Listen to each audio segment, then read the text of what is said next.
Welcome to Study Loop.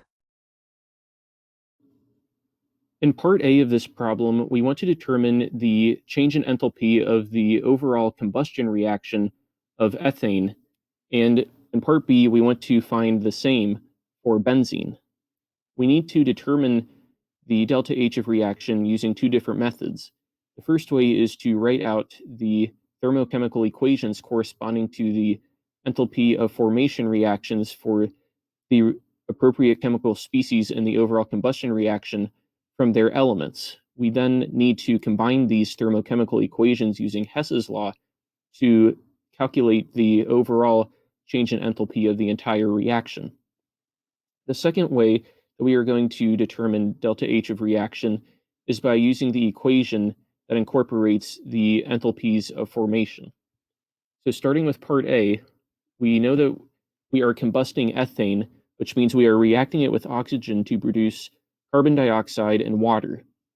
So the first thing that we need to do is balance this combustion reaction.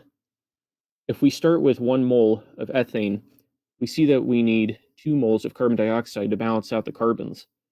However, due to one oxygen atom being present in water, that would lead to an odd number of oxygens on the right side, and we would have to use fractions in order to balance that equation. So instead, we put a 2 here so that we have 4 carbons total on the left side, and so we would need a 4 here to have 4 CO2s.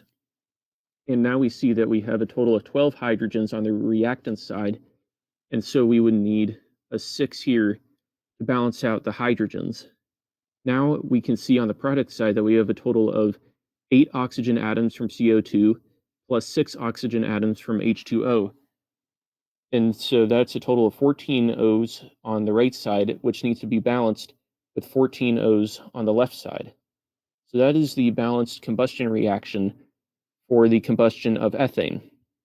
The first way that we need to find the delta H of reaction is by writing out the thermochemical equations corresponding to the formation reactions of each of the chemical species.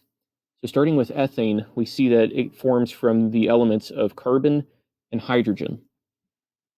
And so solid carbon and diatomic hydrogen exist naturally, and we can react those to form 1 mole of C2H2. We go through the other species, but we know that O2 exists naturally and therefore has an enthalpy of formation value of 0. So we ignore that when writing out the thermochemical equations and move on to the next one. CO2 involves carbon and oxygen. So we react solid carbon and diatomic oxygen to form 1 mole of CO2. And finally, for water, hydrogen and oxygen are going to react, and they both exist naturally as diatomic gases. And for all of the enthalpy of formation thermochemical reactions, we are producing 1 mole of the desired compound. And so we have to balance out the left side of each reaction appropriately with proper stoichiometric coefficients to produce 1 mole of each product in each case. Now we can look up the enthalpy of formation values for each one of these thermochemical equations in the appendix.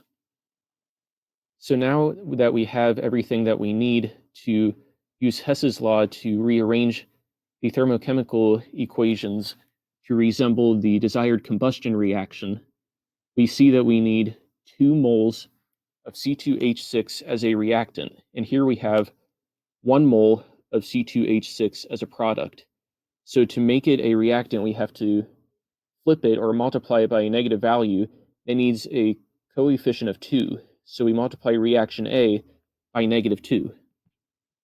Now we see that we need 4 moles of CO2 in the products.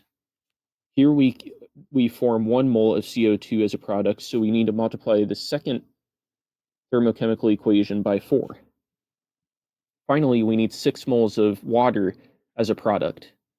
We can form 1 mole of water as a product, but we need to multiply that by 6 to get the appropriate stoichiometric coefficient. So now we multiply those 3 chemical reactions by those appropriate coefficients, and when we do that, we also have to multiply the delta H values by the same amount. So if we multiply negative 83.8 for the formation of ethane, we have to multiply that by negative 2 to get 167.6. And for the second one, we multiply negative 393.5 by 4. And the last one, we multiply negative 285.8 by 6. And that's how we get these values. And now we can see that using Hess's law, we can cancel out like terms to produce the desired combustion reaction. We have 4 moles of carbon on each side, which cancel out, and 6 moles of water or of hydrogen gas on each side that also cancel out. And we have 4 plus 3 moles of O2 both on the reactant side, which combine to produce a total of 7 moles of oxygen for the combustion reaction.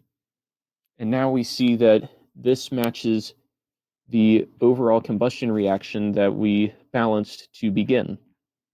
And so now we just add all of the adjusted enthalpy values, which are given in units of kilojoules per mole, but we are producing 1 mole in these formation reactions. So it corresponds to kilojoules, total energy. And when we do all that math, we get a delta H value of negative 3,121.2 kilojoules when we add those 3 adjusted enthalpies together. Now, the second way to determine the delta H of reaction is using this equation, where we add up all of the enthalpy of formation values multiplied by the number of moles in the combustion reaction for each species in the products and subtract the same from, and then we subtract the reactants from the value of the products, so that the total enthalpy change of the combustion reaction equals the total enthalpy change of the products minus the total enthalpy change of the reactants. So looking at our equation, we start with the product side. We see we have 4 moles of CO2 and 6 moles of water. And we use those enthalpy of formation values for CO2 and water that we looked up for the first part of this problem. We know that oxygen forms naturally, so it has an enthalpy of formation value of 0. So for the reactants portion of the equation, we only have to worry about C2H2. We see that we have 2 moles of that, and we multiply it by its enthalpy of formation value.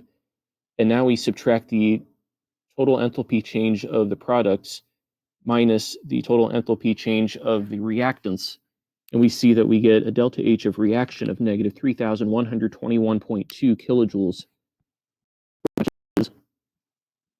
which matches what we got before solving it using the manipulation of the thermochemical equations. And now we solve part B using the same algorithm. We place a 2 here, see that we need a coefficient of 12 to balance out 12 carbons on each side. This is for the combustion of benzene.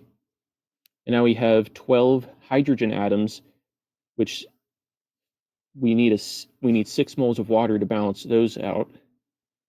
And finally, we have 24 oxygens from CO2 plus 6 oxygens from water for a total of 30 oxygens, which needs to be balanced out with 15 moles of O2.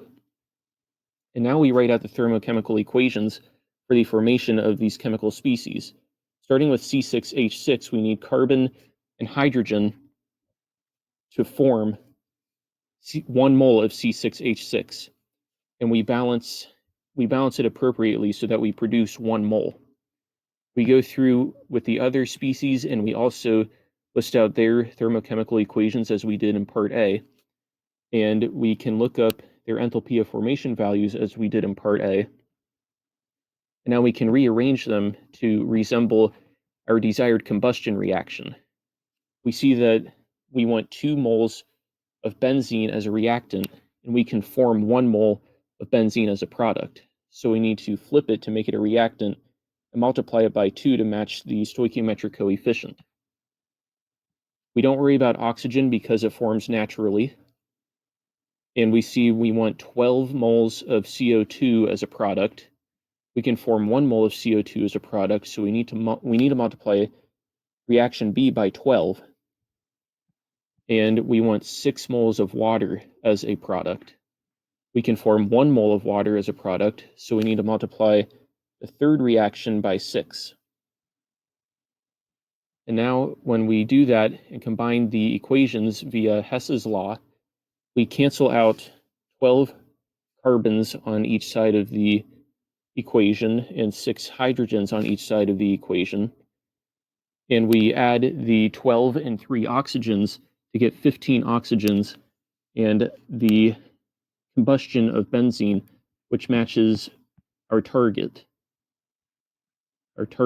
reaction. And now, after we multiply the first delta H value by -2, the second one by 12, and the third one by 6, these are the values that we end up with, and when we add them together, we get a delta H of reaction for the combustion of benzene to be -6,535 kilojoules.